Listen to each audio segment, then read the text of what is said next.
आप हमसे सीधी बात कर सकते हैं। हमारा टोल फ्री नंबर है 1800102630 आप इस नंबर पर मुफ्त में कॉल करें। इसके अलावा आप हमें हमारे लैंडलाइन नंबर्स 012046463332 और 012046463327 पर भी कॉल करके हमसे सीधी बात कर सकते हैं। तो आज का हमारा विषय है बच्चों का कमरा कैसा हो और कैसी उसमें साज सज्जा करनी चाहिए। पंडित जी, सबसे पहले तो ये बताएं कि भवन की कौन सी दिशा में बच्चों का कमरा हो। जी, बच्चों का जो कक्ष है बड़ा महत्वपूर्ण होता है भवन के अंदर। हमेशा इसको उत्तर दिशा में, अगर उत्तर में स्थान न हो तो आप पूर्व दिशा में इसका निर्धारण कर सकते हैं। बच्चों का कक्ष उत्तर और पूर्व के अंदर। जी पंडित जी, क्या बच्चों के बेड का भी कोई रोल होता है वास्तु के नजरिए में? जी, बच्चों के बेड का भी बहुत महत्वपूर्ण स्थान है कक्ष के अंदर। हमेशा जो बच्चों का जो बेड है वो उस कक्ष के दक्षिण में या पश्चिम स्थान में हो, और उसको अगर इनमें स्थान में अभाव हो तो आप नेतृत्व यानी कि साउथ हो वेस्ट के मध्य भी इसको आप रख सकते हैं। जी, बेड कैसा होना चाहिए पंडित जी? देखिए, बेड का जो हमारे शास्त्रों में अनुरूप है, काष्ठ का यदि बेड हो तो बहुत अच्छा। पलंग हमेशा काष्ठ का होना चाहिए, लकड़ी का होना चाहिए जी। खासकर धातु, और उसमें भी लोहे का बेड नहीं होना चाहिए। लोहा रात्रि में नेगेटिव ऊर्जा जो है उसका उत्सर्जन करता है, बच्चे के लिए हानिकारक होती है। और लोहे का जो पलंग होता है, बेड होता है, वो उसके लिए रोग कारक, मानसिक अवसाद की उत्पत्ति भी करता है। तो जो बेड हो वो हमेशा किसी उत्तम प्रकार की लकड़ी का ही बना हुआ हो, काष्ठ का बना हुआ। जी पंडित जी, बेड की हम बात कर रहे हैं। कई बार बेड में आजकल जो बेड चल रहे हैं उसके नीचे बॉक्स भी होता है ताकि सामान रख दिए जाए, क्या वो ठीक रहता है? देखिए, आजकल जो स्थानाभाव है उसके लिए आजकल वो अंग बन गया है। जो आजकल जो बॉक्स वाले बेड है उनका प्रचलन सा हो गया, पर हमारे शास्त्रों में उचित नहीं है। तो बेड हमेशा उसके नीचे स्थान जो हो खाली हो, बॉक्स ना हो। पर स्थानाभाव एक मुख्य कारण है। यदि हम बॉक्स वाला जो बेड ले रहे हैं, बक्से वाला जो पलंग ले रहे हैं, तो उसके लिए कुछ महत्वपूर्ण चीजें हैं कि उनका ध्यान में रखना चाहिए। जी। जैसे क्या कि बेड के अंदर कोई धातु की आप टूटी फूटी अनावश्यक वस्तुएं ना रखें। उसमें अगर बॉक्स है तो केवल बिछौने ही रखें, उसमें वस्त्र रखें। वस्त्रों के अतिरिक्त उसमें कुछ उपकरण होते हैं, कुछ लोग उसके अंदर बर्तन रख देते हैं, कुछ धातुओं की बनी हुई वस्तुएं रख देते हैं, हथौड़ी इत्यादि रख देते हैं, कुछ इंस्ट्रूमेंट इस तरह के रखते हैं। तो ये हानिकारक होते हैं। ऐसी वस्तुएं रोगों की उत्पत्ति करती हैं और उस सोने वाले बालक के लिए मानसिक अवसाद भी बनाती हैं। तो जो बॉक्स हो उसमें कपड़ों के अतिरिक्त कोई चीज होनी नहीं चाहिए कायदे में। पंडित जी, अगर बॉक्स के बिना बेड हो तो वो ज्यादा अच्छा है? जी, वो ज्यादा उत्तम, उसको हमारे शास्त्र में कहा गया है। जी, उसमें और कौन कौन सी बातें ध्यान रखनी चाहिए? देखिए, बेड के नीचे कोई भी अनावश्यक वस्तुएं ना हो। जैसे बहुत सारे लोग क्या करते हैं कि साफ सफाई के झाड़ू इत्यादि रख देते हैं, उसमें ऐसे उपकरण रख देते हैं जो सफाई में काम आने वाले उपकरण हैं, या बहुत सारी जो अनावश्यक वस्तुएं हैं वो उस पलंग के नीचे छिपा के रख देते हैं। तो ये बहुत घातक होता है। इसको नेगेटिव ऊर्जा का ये उत्सर्जन करते हैं, जो बच्चे के शारीरिक और मानसिक विकास में अवरोध की स्थिति बनाते हैं। हमेशा ये जो इस तरह की जो वस्तु है तो नेगेटिव ची यानी कि उसको ईंग जो ची होती है उसकी उत्पत्ति करते हैं, हानिकारक ऊर्जा का ये उत्सर्जन करते हैं। तो उसके नीचे हमेशा साफ सफाई होनी चाहिए, और संभवतः अगर संभव हो तो उसमें नमक का पानी, नमक जो पानी में थोड़ा नमक डाल के उसमें पोछा लगाना चाहिए। उससे क्या होगा, उसका नेगेटिव जो ऋणात्मक जो ऊर्जा है वो नष्ट होती रहती है। बिल्कुल। तो अपने दर्शकों को एक बार फिर बता दें, अगर आप भी अपने बच्चों की पढ़ाई को लेकर परेशान हैं या आपके बच्चों का मन पढ़ाई में नहीं लग रहा है, तो हो सकता है कि वास्तु दोष हो, और वास्तु दोष को किस तरह से दूर किया जा सकता है और बच्चों के कमरे में क्या कुछ साज सज्जा की जा सकती है, इसी पर आज हम चर्चा कर रहे हैं। आप भी हमें कॉल कर सकते हैं। लगातार हमारे दर्शक हमारे साथ जुड़ रहे हैं। एक दर्शक हमारे साथ जुड़ गई हैं। बहुत बहुत स्वागत है आपका कार्यक्रम में। ममता, बहुत बहुत स्वागत है आपका कार्यक्रम में। तो लगता है कि संपर्क टूट गया है। पंडित जी, आपने जिस तरह से बेड के बारे में बताया, बेड पर बिछाने वाले जो चादर होती है, जो गद्दे होते हैं, क्या उसको लेकर भी खास ध्यान रखना चाहिए? जी, उसके लिए भी बड़ा महत्वपूर्ण है। हमेशा जो उस पे बिछोने वाले जो वस्त्र हैं, जो गद्दे इत्यादि हैं, वो रुई कॉटन के बने हुए हों, बच्चों के लिए बहुत अच्छे होते हैं। और उस पे रात्रि शयन के लिए सफेद रंग की जो साफ सुथरी चादरें हैं वो उस पे बिछानी चाहिए, क्योंकि सफेद जो चादर होती है वो चंद्रमा का कारक होती है। चंद्रमा उज्जवल रहता है जी। बच्चे को उससे बड़ा शांति अनुभव होती है।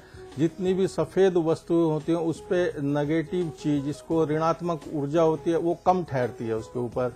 जितने भी गहरे रंग की जो चादरें होती हैं बिछाने वाली, यदि हम काली, नीली या कत्थई कलर की ऐसी जो चादरें बिछाते हैं तो उस पे जो नेगेटिव ऊर्जा है वो जल्दी ठहरती है और स्थिर होती है। तो हमेशा बच्चों का जो बिछोना है वो सफेद साफ सुथरे बिल्कुल होने चाहिए। और बच्चों के कक्ष में जो बिछोना है उस पर ध्यान रखें कि नित्य अगर संभव हो तो उसको बदली करते रहें, उसका धुलता रहें उसको।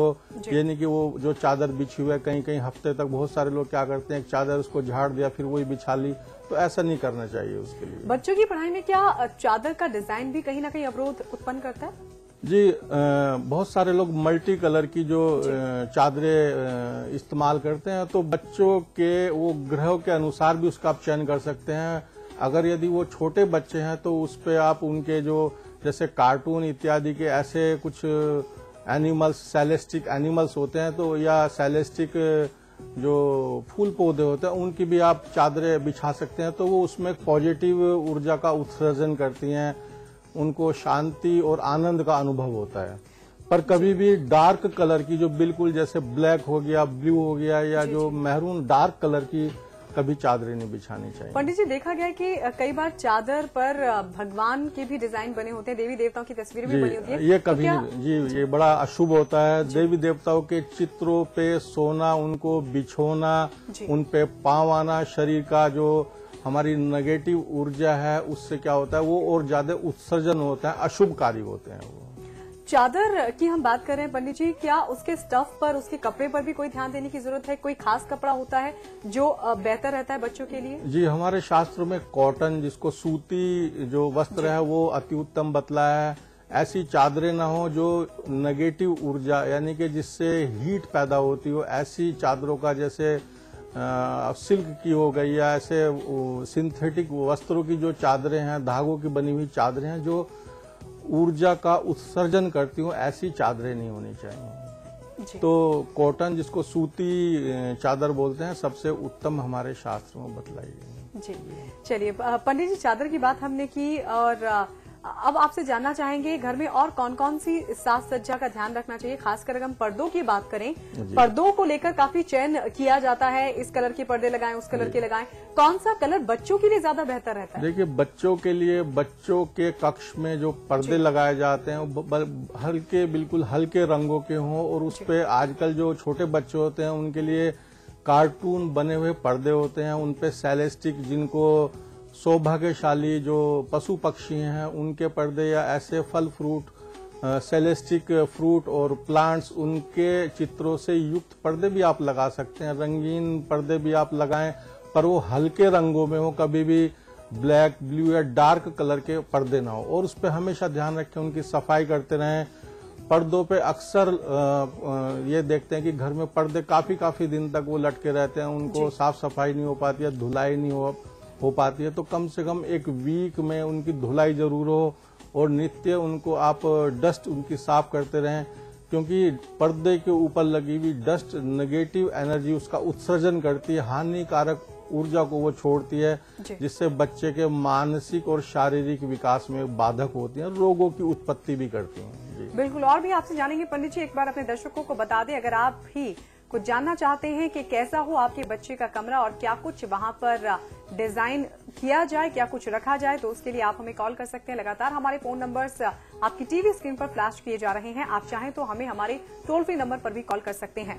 पंडित जी, खिड़कियों के बारे में भी हम जानेंगे पंडित जी, लेकिन पहले बताएं दीवारों के कलर की अगर बात की जाए, दीवारों पर कौन सा कलर होना चाहिए बच्चों के शयन कक्ष में? देखिए, दीवारों पे हमेशा एक ही प्रकार का कलर होना चाहिए, और खासकर बच्चों के कक्ष में बहुत हल्के कलर हों, पिंकिश या ग्रीनिश या बिल्कुल लाइट कलर के कलर हों। आजकल एक फैशन भी हो गया कि भिन्न भिन्न प्रकार की भिन्न भिन्न दिशाओं की दीवारों पर भिन्न भिन्न प्रकार के लोग रंग करने लगे हैं। तो बच्चे के कक्ष में ऐसा नहीं होना चाहिए। उससे क्या होता है, बच्चे में एक भ्रम की स्थिति बनती है, बच्चा हमेशा कंफ्यूज रहेगा।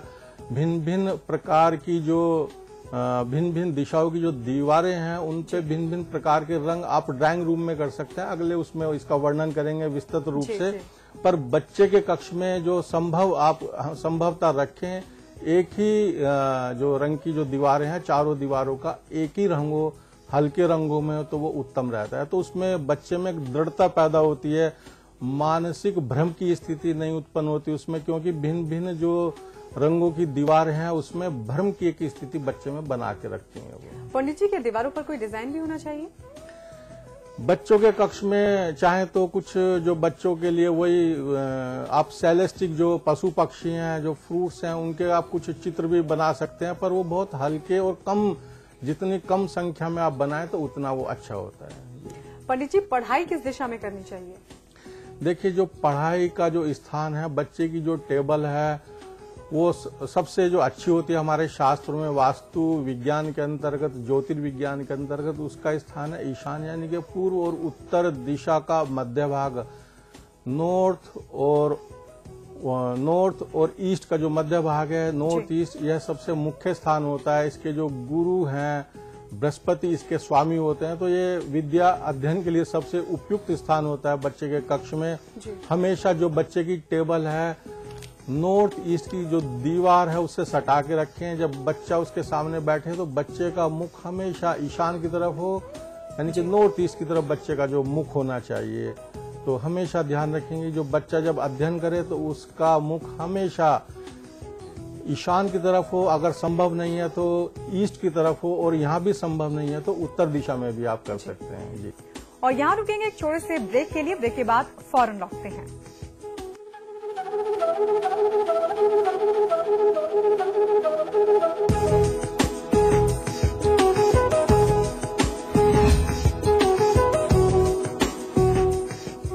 उत्तर प्रदेश का हर एक छात्र दुनिया से बराबरी करने में सशक्त होगा। उत्तर प्रदेश सरकार ने वादा निभाया, लैपटॉप वितरण योजना शुरू हो गई है। हर इंटर पास छात्र अब इस योजना का लाभ उठा सकता है। सिर्फ लैपटॉप नहीं, यह है बेहतर शिक्षा का साधन। इसमें टेस्ट है, तंबाकू नहीं। आप भी आजमाइए रजनीगंधा। रजनीगंधा आज ली क्या?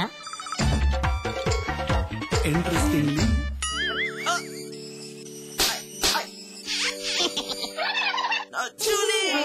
रिफ्रेशिंग मिनी गम। आज ली क्या? विराज कंस्ट्रक्शन प्रस्तुत करते हैं आपके शहर लखनऊ में फैजाबाद रोड पर संपूर्ण आवासीय योजना बीबीडी ग्रीन सिटी। निर्माण कार्य तीव्र प्रगति पर, आज ही संपर्क करें। हाय।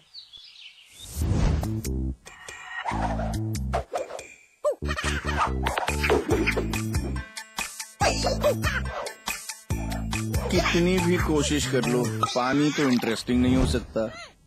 पानी कैच पियोज, सादा पानी मत पिलाओ, जरा कैच पियोज तो मिलाओ। आम पन्ना, नींबू पानी, जलजीरा और बहुत सारे मजेदार फ्लेवर्स में। सौंफ, इलायची, खजूर, सब एक से बढ़कर एक है, मगर कोई अपना बड़प्पन नहीं जताता। रहो हमेशा पास पास।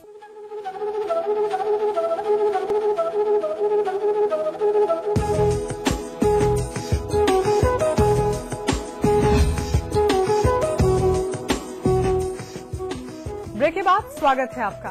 पंडित जी, एक कॉलर हमारे साथ जुड़ गई है ममता गोरखपुर से। बहुत बहुत स्वागत है आपका कार्यक्रम में। जी, मैं ममता बोल रही हूँ गोरखपुर से। जी ममता, क्या जानना चाहती हैं आप? एक्चुअली मेरा 3 साल का बेटा है जी, और मैं उसके लिए एक अलग कमरा बनवाने की सोच रही हूँ। तो मुझे किस दिशा में कमरा बनवाना चाहिए और मैं अंदर किस तरह से उसे डेकोरेट करूँ? जी देखिए, हमारे शास्त्रों में अगर अब बच्चे का कमरे की अगर बात करें तो इतनी उम्र में हमारे शास्त्र में उसका वर्णन नहीं है कि जो बहुत छोटे बच्चे हैं तो माता पिता को उनको अपने पास ही सुलाना चाहिए। हमारे शास्त्रों में ऐसा वर्णन है, उससे बच्चे में और माता पिता में परस्पर स्नेह बना रहता है। तो बिल्कुल छोटी अवस्था के बच्चे जो होते हैं विदेशों में प्रचलन है कि छोटी उम्र से बच्चों को अलग रख देते हैं। हमारे शास्त्रों में ऐसा वर्णन नहीं है। पर यदि आपको बनाना ही है तो सबसे अच्छी जगह उसकी होती है उत्तर दिशा। आपके जो भवन के अंदर उत्तर दिशा है उसमें, या पूर्व दिशा में आप इसका बच्चे का कक्ष बना सकते हैं। तो इन दिशाओं में आप उसको बना सकते हैं। पंडित जी, इन्होंने एक सवाल और किया है कि डेकोरेशन कैसी हो, कैसे डेकोरेट करें बच्चे के कमरों को।